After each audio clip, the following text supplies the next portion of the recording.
I was wondering if you would be willing to maybe model it a little bit. If we could have a Okay, little kind of, like a model empathy circle for, I don't know, 15, 20 minutes if you want, or a great. half Yeah, hour or I whatever think you it's want to do. excellent. Uh-huh. Yeah? Yeah. Yeah. What topic? Want to do the concerns, anxieties, or fears? Sure. Yeah. Yeah, we can Okay. do that. That one's alive for you right now. Uh, Yeah. Okay. So I got my timer here. I can run that, or if you want to do it, I know you're obviously more oh yeah, experienced in timer is facilitating, good, but like 4 minutes or so. 4 minutes. Okay. So generally, do you want to give a little bit of an introduction of like how it would go? Because generally there'd be what, four people is ideal, Yeah, we usually like four people. What we're doing here is more like a buddy call. We call it right? we just do two people, but we'd have four people. One of us, I can be the first listener. Mm-hmm. You'll speak. You're going to share an idea or two, which is usually, a minute or so. You pause, and I'm going to kind of reflect back or recap my understanding, in my own words. Like, what did I really understand that you said? And then you'll check, did I, hear you correctly? If I did, then you just continue with what you're saying. If I didn't really understand you to your satisfaction, you might say it again in other words. And so it'll just continue for the 4 minutes, or even if you just do 2 minutes, you kind of run out of things to say. You can just say, I feel fully heard, or something like that, just to indicate that you're done with your turn and it becomes my turn. And if we were in a group of four, we would be talking between the four of us using this process instead of just back and forth. Perfect. Perfect. Awesome. Okay, so I have the timer set up for 4 minutes. So our topic is what? Anxieties, concerns, and fears. Is that Yep. around the empathy circle, or is that just in general About open? life. Okay. Or whatever's Okay. alive for you. You can just talk All about right. Or anything. Yeah. whatever's alive for you. I like that Mm-hmm. element too. Okay. Mm-hmm. So, do you want to speak first or do you want to listen first? I'll listen. So, yeah. Okay.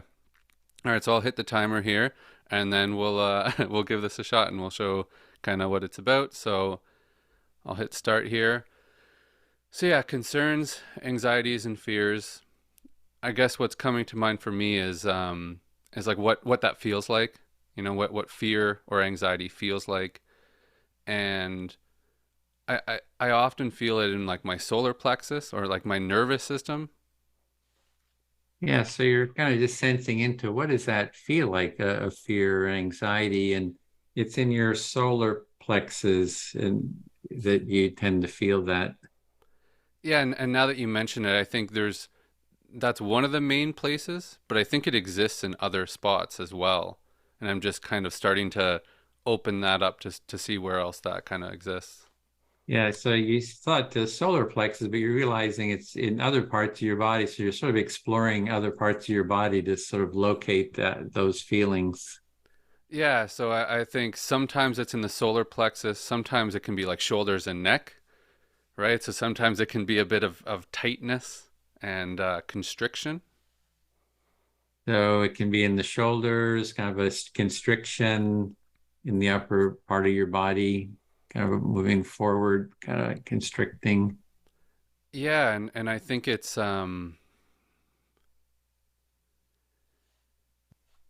like a draining too, right? It's like there's like a draining element like energetically. It's like a tiring or a pulling or a consuming, right? It's like taking energy. Yes, that anxiety or fear, it kind of takes energy and has maybe a pulling kind of a quality that drains energy. Yeah, yeah, it's like if you go through a day where you're more anxious or more, or I'll use I instead of you. If I go through a day that I'm more anxious or more fearful, I feel a lot more tired at the end of the day. And just a day of anxiety, fear is just, you feel just kind of tired after like a day of that, more so maybe than if you don't have that. Yeah, like it's if I didn't have it, when I start to reflect on that, there's maybe an easing or a lightness or an opening, and even as I say it, right, I can feel myself kind of perk up a little bit and open up my shoulders. Yeah, even just speaking to the feeling of kind of an openness to it, your body starting to sort of embody that and Right. open itself up too, just by thinking about it. Yeah, yeah, because I think I held a little bit of anxiety even in this conversation, right? It's an interview, it's or a podcast, it's a, we haven't really spoke one on one before, so there's this kind of anxiety of, is it going to be good? What are people going to be thinking? Yeah, so even in this interview, it's like a lot of kind of concerns, anxiety about is it going to be good? What are people going to think? Just how is it going to be? So just feeling some anxiety in your body around this. Right. So, and as I more spoke about the opening and what it doesn't feel like, I could feel it in myself. I could feel myself kind of rise up in my spine, and I feel like I could see it in you too. Oh, yeah. As you were sharing kind of that opening up too, you could see me even opening up too. So it's kind of like contagious. Yeah, yeah. It's and it makes me want to sometimes it makes me want to focus more on the non-fear and anxiety than the fear and anxiety, but I think it's important to acknowledge both. Yeah, you want to kind of focus more on non-fear, non-anxiety, but it's important really to hold both and awareness of both of those feelings. Mhm. Yeah, so I think I feel heard with that. I'm about 4 minutes, so yeah. Okay. No, thank you. I feel heard. All right. Then speak back. What's the anxiety? For me, that there's all kinds of, I've kind of done exploration of fear and anxiety, and it's like there's so many manifestations of it, and each one is sort of different to something I've noticed. So the one I'm sort of feeling more, sort of more of a heaviness, kind of up in the head, a constriction in sort of the upper part of my body, head. Right. So you've done a lot of exploration around fear and anxieties, and the one that's kind of coming to you right now, or just that's kind of standing out to you right now, is a bit of heaviness around the head area. Mm. Yeah, it's more like a weight. It's like Mm. a heavy weight, and it's just from all the stuff. I mean, this is a lot to manage this retreat center, a lot of concerns coming up about its development and kind of by doing enough. And and there's so many details to deal with that all the details, cause constriction and sort of anxiety and sort of stress in my body. So you're seeing this building the center. There's a lot of concerns and a lot of things to cover, and are you doing enough? And a lot of thoughts and stuff going around that. And there was the word of weight. There was a Mm. weight and a heaviness and a constriction to it, kind of around the head area. And yeah, and uh I would like to just do more empathy and this sort of exploration because it's a lot of fun. It kind of opens things up for me, but there's just the nuts and bolts of, just the hard work of everything that needs to be done. That there's a there's a constriction, and I can actually feel a little twinge of anxiety, kind of a more anxiety down here in this part too. Right. So you're noticing this difference between the wanting to the nuts and bolts of the empathy center and actually kind of just wanting to do more empathy circles because that's where the juice is, that's where it opens Mm. up for you. And so you're noticing that, but it needs to be done. And then as you're kind of talking, you're noticing it maybe move down from your head. Maybe there's a little bit of this area as well. Yeah, it's more of a little of a biting, kind of a biting sort of a feeling. This is like a heavy weight. This is more like kind of a knife, kind of slicing into kind of my heart and soul. But when I did sense that, I kind of doing what I saw you do is I want to breathe into it to give it space and fill it with oxygen and kind of it was because I saw you do that too, but I have just a natural tendency to want to do that same thing too, to put air into that feeling. Right. So in contrast with the heaviness and the constriction of the head, the one down here, this feeling down here feels more like a knife or a stabbing or a cutting in your heart area. And when you were reflecting on that, you were feeling this desire to breathe into it and open up. And you saw me do it, and you're kind of like, I want to do that as well, and maybe bring some oxygen to it. Yeah, it's kind of like, oh, let's really stretch. It's like I'm getting all stretched, getting all constricted, and to want to counteract it just by being aware of it, to start, kind of moving my body and stretch it out, which it creates. I still feel a little bit of it, but it kind of covers it with sort of more fresh, alive energy. So you're feeling this wanting to almost move and stretch, and kind of drawing attention to it makes you kind of want to, oh, like I'm noticing it more even, and you're wanting to move around a little bit, and it's still there, but there's a little bit of other elements to that. And then as you were speaking, I could feel sort of a heaviness come back, like, oh my God, I got this to do, this to do, this to do. It's like a whole to-do list kind of coming into my awareness. Yeah. Right. So then, as we were talking about that and the moving and the stretching, all of a sudden it went back up to the head, and you were reminded of the to-do list and everything that you had to do. So then it kind of moved back up into that space. Yeah, and it's fun talking to you. I really appreciate you kind of reaching out and to I just I just would like to get in contact with a lot more people like yourself who are, really can see the potential of this empathic way of being and have the creativity to kind of address it. Right. So the timer went off. So that last one was, you're feeling a lot of gratitude and just kind of coming in contact with me and people who are enthusiastic and they see the value in it. And yeah, just some appreciation about this Hmm. process and showing interest and Yeah, value in that. it's a energizing, I would say. Right. So there's an energizing aspect to it. Yeah, I feel heard. Awesome. All right. All right. So timer. I mean, I'm feeling a lot of gratitude in the sense that this is kind of what I was hoping to do, is a little private empathy circle with you. It's almost like there's almost like a sense of honor in that, of just kind of like, oh, like I've been following you for a long time, and it feels good to just sit here and do the process with you. So it just feels good that since you've been following my work online and just to actually do the process with me feels like sort of an honor and sort of kind of what you were hoping would happen too. Yeah, and there was some anxiety coming into the conversation that that would come and go since we've kind of since I reached out to you. There was this like push and pull of anxiety around some excitement and then some anxiety, and they were kind of playing off each other. Yeah, there was kind of a dynamic push and pull of feeling anxiety about doing the circle and sort of kind of another feeling. I can't remember what that was, but it was a push and pull between those two.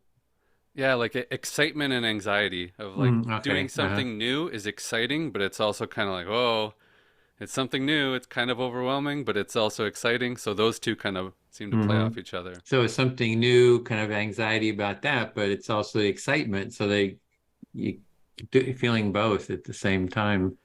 Yeah, and it makes me wonder about, how closely they're related, right? Like when you feel excited, there's kind of like this, I wouldn't say like, there's like some energy in the solar plexus.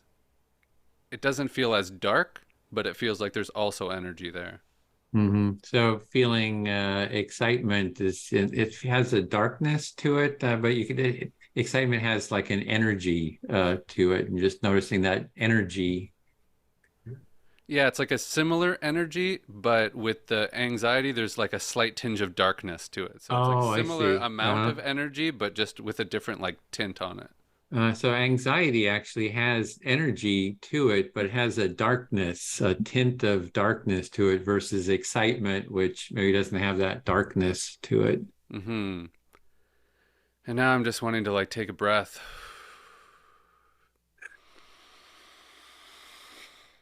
kind of like what you were saying, of just slow things down a little bit and just maybe try and let go of a little bit of that energy.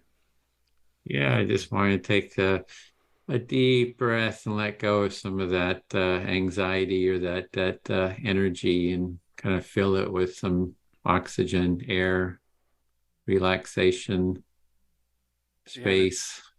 it's funny as I'm hearing the reflection back, there was like an easing, but then it was like a vacuum, like you were saying, of all of a sudden it back up to the head.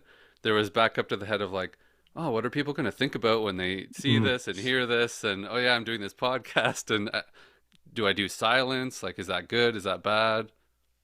Yeah, so there's like some concern, some anxiety came up, like you started maybe feeling self-conscious. What are other people going to be thinking about it? Is this good or bad? Is it okay for me to have some silence and just quiet in this discussion? Yeah, but there's a desire to just slow down. And I think sometimes that helps with my anxieties and fears and stuff is just slowing down. So yeah, that slowing down seems to kind of counterbalance the anxiety and Hmm. fears a little bit. Yeah, the just being able to slow down is a counter to that feeling of anxiety. Yeah, I feel heard. Thank you. Okay. Yeah, I feel just really, I love this topic. I think I really want to delve into it more. I should really put it aside some time to do this on a regular basis because I think just constantly facing those fears and anxiety, I feel much more relaxed. So you're wanting to actually maybe set aside some time to actually explore this topic even more because you find there's a lot here, and even as you're talking about it, you're kind of relaxing a little bit and just enjoying exploring this topic. Yeah, the feelings that it feels spacious. The anxiety is moved kind of farther away, from my core. But as I say that, I still feel, it kind of in my core. But there's a spaciousness around it too. So there's a spaciousness to this feeling of kind of some anxiety or just that feeling that you were talking about before, and it's still there, but now there's a bit of space to it as well. Yeah, and the image of, is it Saruman, the in Lord of the Rings, Mm, the eye, right. the eye, it's kind of like at the core is sort of this anxiety, kind of like, and for some reason that image just kind of came up that slice in the middle. So the a lot of imagery is coming to you right now, and the eye of Soraman, did you say? Hmm. And that and kind of being at this the core, and there's like a slicing. Uh-huh. Yeah, that does seem to be the breath helps too, just to keep breathing into those. It's like just to have a desire to breathe more, to because of the I can feel the constriction moving forward, pushing. it's, it's, yeah, that it's concern. I gotta work hard. So there's this attention returning back to the breath, and this desire to kind of breathe into it and breathe open, and noticing that really has a big effect on that feeling, and that all the to do and all that kind of stuff, and the breath really has an impact on that. And also in terms of you asking for it to do like an interview, and usually I try to make myself really open and accessible, but I've been getting so kind of busy that I'm trying to, kind of be, just kind of watch where I spend my time. And so I felt a little concerned. I didn't know what to expect because you didn't have, podcasts and so forth to see. I had no idea what you looked like, what you're doing. And so I had a little bit of concern about, putting this time aside. So there's a little bit of concern in agreeing to do this podcast with me because you've been very busy and had a lot on your plate lately. So you're a bit weary of how you spend your time and being intentional about that. So you're a little concerned about what this was going to be like and if it was going to be maybe kind of worth the time or Right. to put the attention on. Uh-huh. And I do try to be accessible, just try to take up everybody, just for, and so I did have concerns. So I'm really glad I did. I'm really, really enjoying, and also that you're interested in doing an empathy circle to model it too. And yeah, it's a lot of fun. Right. So despite the initial concern, you're glad that you did end up agreeing to it, and you're glad that I was willing to participate in an empathy circle to model it. Yeah, and it feels good to share those concerns too, just to have them out, just let them, so there's something about sharing those concerns that, okay, it's out there, it's not floating around in my head. I feel sort of a release from that. So in being able to share the concerns about, well, you didn't really have a lot of information about what this was going to be like or what to expect, and but being able to share that and kind of get it out and not be stuck inside you is actually there's a good feeling. It feels a bit good. Yeah, and a concern, more concern is it got to get sort of a ball rolling with the empathy circle. There's just a lot, I kind of see it as a metaphorical ball or snowball, right? Mm. Got to get it and how to, it's in its a very early developmental stages. And I'm kind of looking at how to get that ball rolling and having some anxiety concerns about the, you know, getting that ball rolling. There's, yeah, just have some anxiety about that concerns. Hmm. So that was time. So you're noticing that, like, you're kind of thinking of it like a ball, and you have to get the ball rolling and some momentum to it, like a snowball. And there was concerns about, like, it takes time for it to kind of start to form and to build momentum, and some concerns about that process. Yeah, feel heard. Thanks. All right. Um, so yeah, I'm noticing right now in this moment, like, a lot is alive for me. Based on everything that we've said, I'm kind of like at a crossroads of, like, oh, which road do I go down here? There's so much to it.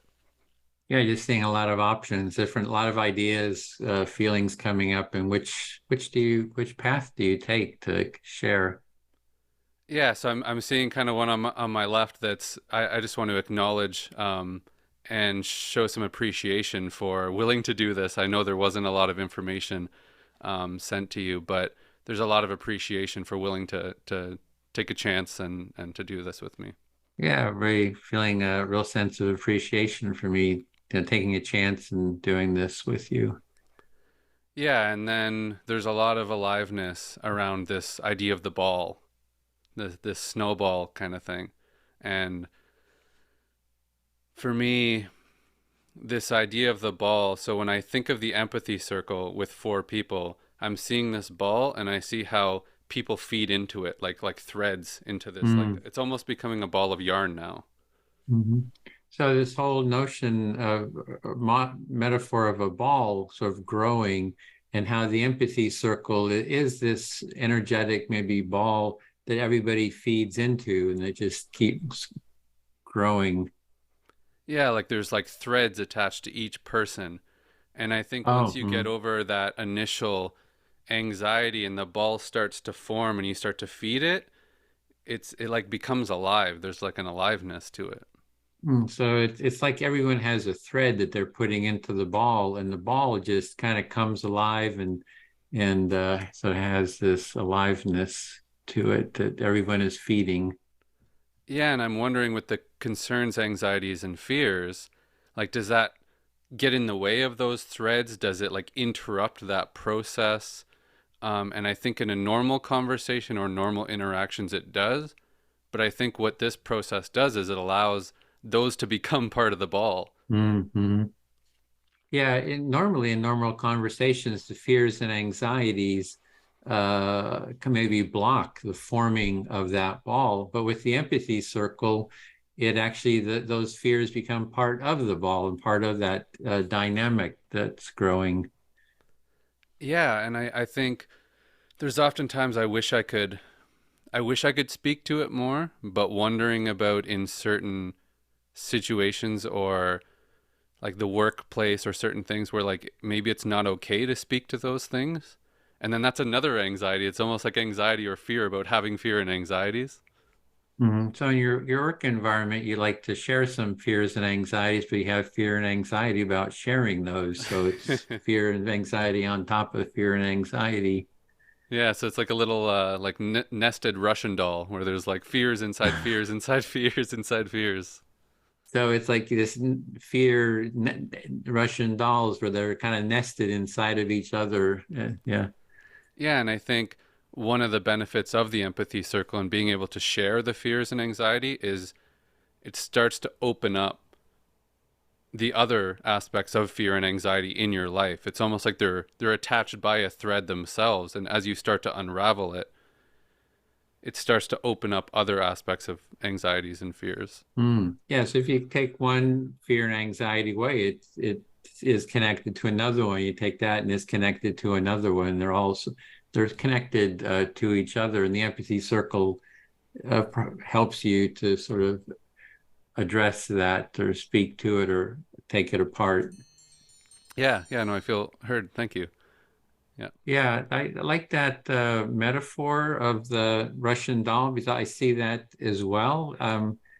I've done sort of facing my fears in a dance, freestyle dance. And it was exactly that. Every time I took off one of the Russian dolls, within a few seconds, there was a whole nother one under it. It was like layer after layer after layer of different fears and anxiety. And but each one that I took, and it was like, oh, I don't want to take the doll away because I have to face another one. So there was like resistance to doing it. It's like something pulling me, like, don't do this. It's too painful. Right. So you're noticing the Russian doll metaphor, and you like it, and you noticed in like kind of freeform dancing, you would you'd kind of shed one of the Russian dolls, and all of a sudden there'd be another one, and then there'd be another one, and there's something in you kind of being like, no, don't go here, or don't keep doing it because it's painful. It's tough to just keep meeting these Russian dolls over and over again. And but the thing is when I did it at the end of like an hour and a half, I felt so at peace that it was like I just had this really great peace that I could just feel in my body, just sort of a relaxation of having done it. It was just very peaceful. So despite this feeling of resistance, the persistence through it and kind of facing these fears and moving through them left you at the end with a feeling of like peace and calmness. Deep peace. It was like a very deep peace. Mm. And then my question is okay, you got peace, but how do I have forward motion then in terms of a constructive or creative forward motion? And I didn't have a clear, I imagine you keep doing it, that something will emerge as a forward motion of what do I put my energies towards besides taking apart fear? How do I create something constructive? Mm. So at the bottom of this piece, and you added a deep piece. It wasn't just a piece. There was like Mm. a depth to it, a deepening to it, and you sat with that, but you weren't sure about this forward movement. So like the piece sits there, and then it's like, where does the forward momentum come from, and will it come eventually, or Hmm. and you're noticing the contrast between those two. Yeah, it's sort of, I kind of have a yearning for creativity, right? A creative, there is a creativity of undoing the fears and anxieties, but a positive forward creativity is sort of, I think I'm looking for something like that. And that's part of the ball, with the empathy center, creating a positive forward rolling ball that, kind of goes out into society and sort of has that societal transformation of just creating a more empathic society. So out of this deep piece, there's maybe I think what you're saying is like the possibility of creativity Mm-hmm. or A this kind of yearning for a it, a yearning, yearning. right? I have this yearning. I would like to have a positive, peaceful, forward, creative motion come out of that. Right. So out of that deep piece was a yearning that came for creativity and forward movement and a lot of openness and Yeah, I think it'll come from the relationships too. It's not just me having it myself, but in relation to others, can we have this, forward, constructive feeling? so it's not just within yourself, it's this yearning for um, this forward momentum and this opening and this kind of peacefulness, but to bring in other people into that Yeah. process. Hmm. Yeah, I feel heard in time. Okay, so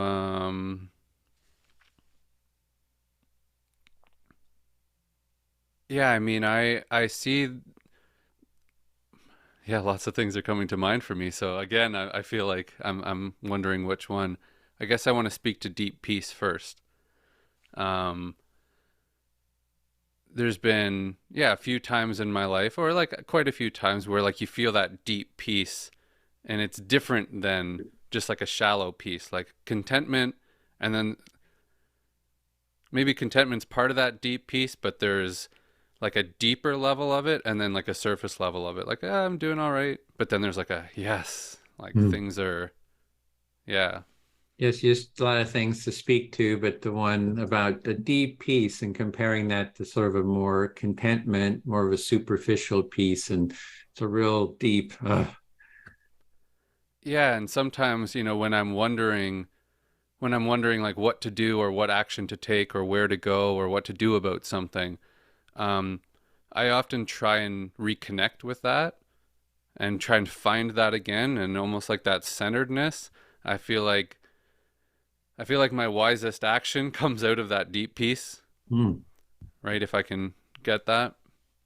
So when you kind of want to go forward with things, you do try to connect back to that deep peace, because when you're coming from that deep peace, you're sort of going in the more in the right direction, making maybe the good decisions, or the actions are really in a positive, good direction. Yeah, and then I'm wondering about like action out of fear, right? In contrast with that kind of Mm. peace, and kind of like there's a stillness to action, and kind of like that like the Wu Wei, right? Like action and non-action. There's this kind of collapsing of polarity in peace. But out of fear, there's like a grasping, and there's like a trying, and there's an effort, and there's like, you know, like a grinding to it. Yeah, so you're seeing there's a certain quality of the, taking action out of peace, and there's a different sort of a quality to action coming out of fear. From out of fear, there's a grasping, a clawing, a grinding, sort of a feeling to it. Yeah, and I'm thinking about like the trying to avoid the fear versus the facing the fear. And trying to avoid the fear, like the image that comes to mind is like a mouse running away from something, right? It's like, oh, it's skirting away and doing this and kind of running around, but in opposition with the kind of facing the fear. This Mhm. is So like a just kind of getting chaos. this, yes, kind of getting a feeling for the difference between facing and avoiding fear. The avoiding is kind of a scurrying, kind of a chaotic sort of a feeling compared to the facing of the fear. Yeah, and the facing is hard. Um, and actually, that's kind of what I'm doing in this podcast, which is coming out in this conversation, right? Part of the podcast is putting myself out there and facing that fear of like criticism, or, being viewed in a certain way, or what are you going to say? Or I overthink conversations. That's one of my anxieties, is like overthinking, oh, I shouldn't have said that. Oh, I said this and should have said. So thinking about that being recorded and shared with other people sometimes makes my anxiety go, oh my God, what am I doing? What am I doing? But then there's this like, no, this is part of facing that fear. So this process for me is part of that facing that fear. Mm-hmm. So doing these podcasts is actually sort of facing your fears, even though you might have all kinds of anxieties about how you'll be seen and judged, and what you're going to say, and if you should have said it or not. So just doing it is facing those fears. Yeah, yeah, I feel heard. Yeah. Okay, speak back then. Yeah, I really do want to do that. I think it's just really helpful to face those fears. The workshop we're doing on the 28th is going to be on the 23rd at the center, is going to be on sort of combining the mindfulness and the empathy circles and facing fears. So I think it could really be something, if it was well developed as a process, that could be something that could be really replicated. Because I just had that experience in the dance, how powerful just, and then doing it with others, so you're not alone. Because a lot of times facing fears alone is sort of even scarier than Mm, facing it with others. right. Okay. So there's this. You're thinking about this. bringing in this kind of facing fears and mindfulness, these two elements, and bringing it into the workshop that you're planning in September with the building a center of empathy. And you also brought in then this element of facing your fears alone versus facing your fears with Mm-hmm. others and how they feel differently. Mm-hmm. And I do think that facing fears together is you have the social connection part of it, right? It's like, and that social connection has a warmth to it, a multidimensional part. So um, I think it would help with facing fears. And I also I learn a lot just by listening to how you're facing your fears, and so you learn from the others too. So it's a very it's multidimensional. To how to move through those feelings. Right. So the facing the fears together has a social aspect where there's like a warmth and connectedness to it, and maybe a strength to it, and then versus facing it alone. And you find just in listening and hearing other people's fears and how people are dealing with it, it can be insightful, and you can learn a lot just from sharing and facing fears together. Yeah, so it's just been the nuts and bolts of how to set aside, a couple hours every week to do that. But I just keep, yeah, seeing how it could be something that could sort of catch on. It's like a process that could, so-called go viral. People Mm. say, "Oh, this is really good," because it's the fear is sort of saying there's something wrong here that needs to be addressed, right? It's sort of a feeling that something is going on here, and I want this to be addressed. And so addressing it in an empathy circle on a regular basis, systematically, I think just could be, I can see how it could be really beneficial. Yeah, Mm. helpful. So that fear, almost like the feeling of fear, is the feeling that there's something wrong and there's something that needs to be addressed here. And you see the empathy circle as a possible way to approach these fears and these elements in a systematic way, in a way of kind of moving through them with other people, and in a way that, again, the systematic part, in a way that's structured. And have other tools too for other sort of practices like that, focusing, just the felt experience of it. How do we, I think that does help the empathy circle go deeper, is, if I can address the felt experience that's in my body. And it's kind of easier to tap into the fear as a felt experience because it's like kind of in your face. Right. So it's easier to tap into the fear because it's right there, it's right in your face.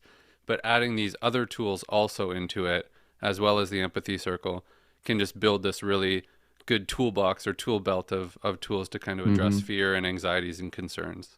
Yeah. So yeah, that's um having a little concern about the time. So we've gone about almost an hour and 40 minutes. So Yeah. I'm feeling like I have a fear of I haven't been doing my exercises like I usually do. I usually go because of all the driving back and forth, and I should get out there and do some exercise. So I think on that note, if you feel heard, we I can kind of do. close the empathy circle. It Uh, did go a little bit longer, but I was enjoying it, so I just kind oh, of I wanted to really let it. enjoyed it too. I'm so glad we did the empathy circle part of it too. I think it's a lot of fun, really enjoying connecting with you, and hope you come to some of the visioning circles to, share your ideas on Saturdays too. Yeah, I'd love to. I will definitely keep an eye out for one that aligns with my schedule, and I really appreciate you willing to sit down with me and again take a chance on the unknown there, face that concern or face that fear of the unknown of sitting down with me and giving me your time. I really, really appreciate it. Okay, great. Nick, good Yeah. Is there any connecting with last you. message that you want to say or anything? Or Just stay in contact, yeah. stay in touch. I love, bring more people into the circles. You have some good ideas Right. for empathy circles. I'm glad to kind of help get those started. We have a whole community of people. If you said, hey, I'm going to do a fear empathy circle, you can post it on our, calendar. We'll promote it, kind of help move any kind of projects like that forward. Yeah. Awesome. Thank you. Yeah, I'll post your links below so people can kind of click on it and learn more about you. And again, Edwin, thank you so much for joining me, and I really Okay. appreciate it. Bye, Nick. Thanks, Edwin. Bye. Take